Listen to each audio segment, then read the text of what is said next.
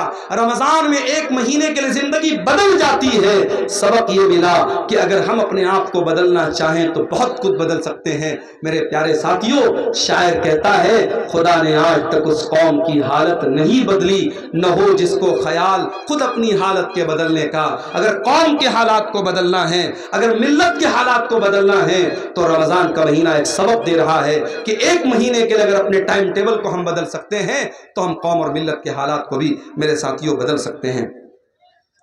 سوالات کچھ آئے ہیں، کیا ناپاکی کی حالت میں سحری کھا سکتے ہیں؟ اگر رات میں انسان ناپاک ہوا ہے اور اسی حالت میں فجر کی اذان ہو گئی، اسی حالت میں فجر کی اذان ہو گئی، کوئی حرج کی بات نہیں، اسی حالت میں سحری کھا لیا، کوئی حرج کی بات نہیں۔ لیکن اگر ناپاک ہوا ہے اور فجر کی اذان ہو گئی تو جلدی سے جا کر کے غسل کر لے تاکہ جماعت سے نماز پڑھے۔ اگر کوئی انسان ناپاکی کی حالت میں رہ جاتا ہے اور جان بوجھ کر کے فجر کی نماز چھوڑ دیتا ہے اور پھر صبح سو کر کے اٹھتا ہے 9 بجے 10 بجے اور پھر نہا دھو کے نماز پڑھتا ہے تو یہ غلط ہے اور یہ صحیح نہیں ہے۔ نماز کو ٹائم پر پڑھنا ہے۔ آپ کا روزہ صحیح ہو جائے گا اگر آپ ناپاکی کی حالت میں سحری کرتے ہیں، مگر جماعت سے نماز فرض ہے، اس کو انسان کو نہیں چھوڑنا چاہیے۔ اس لیے اگر کوئی جنابت کی حالت میں ہے تو جلدی سے غسل کر لے تاکہ جماعت سے نماز پڑھ سکے۔ کیا بنا سحری کھائے روزہ رکھ سکتے ہیں؟ بنا سحری کھائے نفل روزہ تو رکھ ہی سکتے ہیں۔ رمضان کا روزہ بھی رکھ سکتے ہیں، مگر ایک شرط ہے کہ رات میں آپ یہ نیت کر کے سوئے ہوں کہ ہاں مجھے کل صبح روزہ رکھنا ہے۔ نفل روزے میں نیت ضروری نہیں ہے۔ نفل روزے میں آپ فجر کے ٹائم اگر اٹھے، اذان ہو گئی، آپ کے دل میں ارادہ پیدا ہوا کہ آج میں روزہ رکھ لیتا ہوں، سحری نہیں کھائی آپ نے فجر کے بعد نیت کر لی، آپ نفل روزہ رکھ سکتے ہیں۔ مگر رمضان میں رات ہی میں آپ کو دل میں یہ ارادہ کرنا پڑے گا کہ ہاں مجھے کل روزہ رکھنا ہے۔ اگر یہ ارادہ کر کے آپ سوئے تھے اور صبح آپ کی نیند نہیں کھل پائی سحری میں تو بغیر سحری کے بھی آپ کا روزہ ہو جائے گا۔ روزے کی حالت میں تھوک نگلنا کیسا ہے؟ آٹومیٹک نیچرلی طور پہ اگر کچھ تھوک آپ کا حلق کے اندر چلا جاتا ہے تو کوئی حرج کی بات نہیں، لیکن جان بوجھ کے اپنے منہ میں ڈھیر سارا تھوک بنانا اور اس کو نگلنا یہ مناسب بات نہیں، یہ جو ہے اخلاق کے بھی خلاف بات ہے، ایسا نہیں کرنا چاہیے۔ بہرحال اس سے روزہ تو نہیں ٹوٹے گا مگر ایسا کرنا ٹھیک نہیں ہے۔ کیا روزے دار روزے کی حالت میں بیوی کا بوسہ لے سکتے ہیں؟ لے سکتے ہیں، مگر ایک شرط کے ساتھ کہ انسان کو اپنے اوپر کنٹرول ہو۔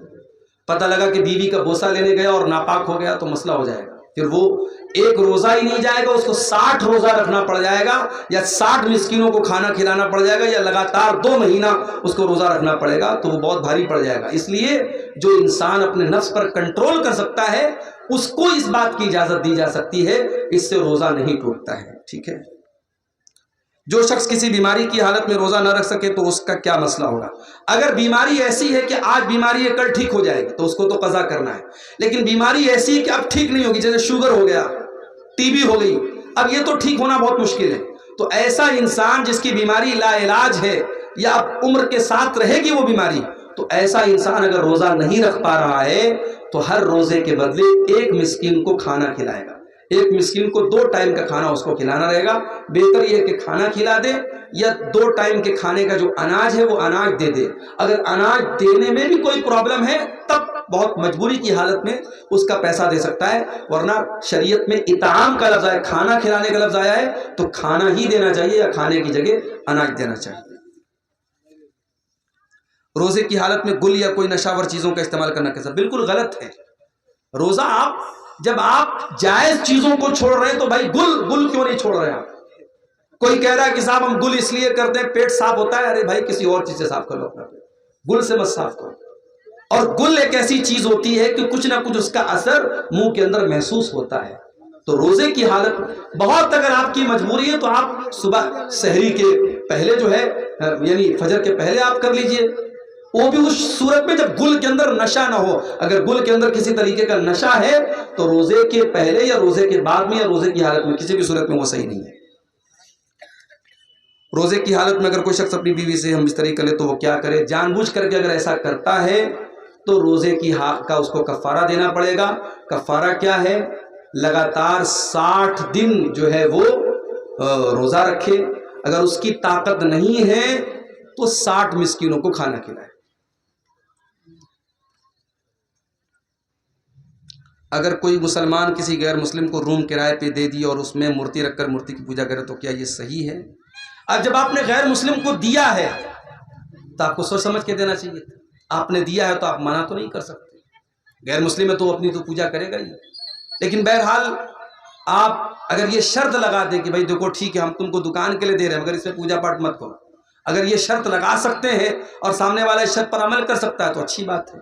لیکن اگر یہ شرط لگائے بغیر آپ نے دیا ہے اور وہ کر رہا ہے تو آپ کیسے روک پائیں گے؟ اس لیے قرآن کی آیت ہے کہ برائی کے کاموں میں ایک دوسرے کی مدد مت کرو. یہ ایک طریقے کا شرک ہو رہا ہے جو آپ کے گھر میں ہو رہا ہے، تو آپ شرک کے کاموں میں سپورٹ کا سبب نہ بنے، اس سے بچنے کی کوشش کریں. کیا مدرسے میں صدقۃ الفطر دینا چاہیے؟ کوئی عالم بولتے ہیں کہ دے اور کوئی بولتے ہیں نہ دے. اگر مدرسے میں غریب بچے ہیں، غریب بچوں کے اوپر وہ پیسہ خرچ ہو رہا ہے، اس کا الگ حساب کتاب ہے کہ صدقۃ الفطر کا جو اناج ہے وہ انہی غریب بچوں پر خرچ ہو رہا ہے یا وہ رقم ان غریب بچوں پر خرچ ہو رہی ہے، تب تو دیا جا سکتا ہے. لیکن عام طور سے اس میں مدرسین کی تنخواہ بھی دی جا رہی ہے، مدرسے کی تعمیر بھی ہو رہی ہے، تو ایسی صورت میں دینا ٹھیک نہیں ہے. کیونکہ صدقۃ الفطر کا پیسہ مسکین کو دینے کا حکم ہے، ہر جگہ دینے کا حکم نہیں ہے. جو عالم خود عمل نہیں کرتا اور وہ دوسروں کو واعظ و نصیحت کرتا ہے تو کیا صحیح ہے؟ ظاہر ہے کہ صحیح تو نہیں ہے. لما تقولون ما لا تفعلون، وہ بات کیوں کہتے ہو جو تم کرتے نہیں ہو.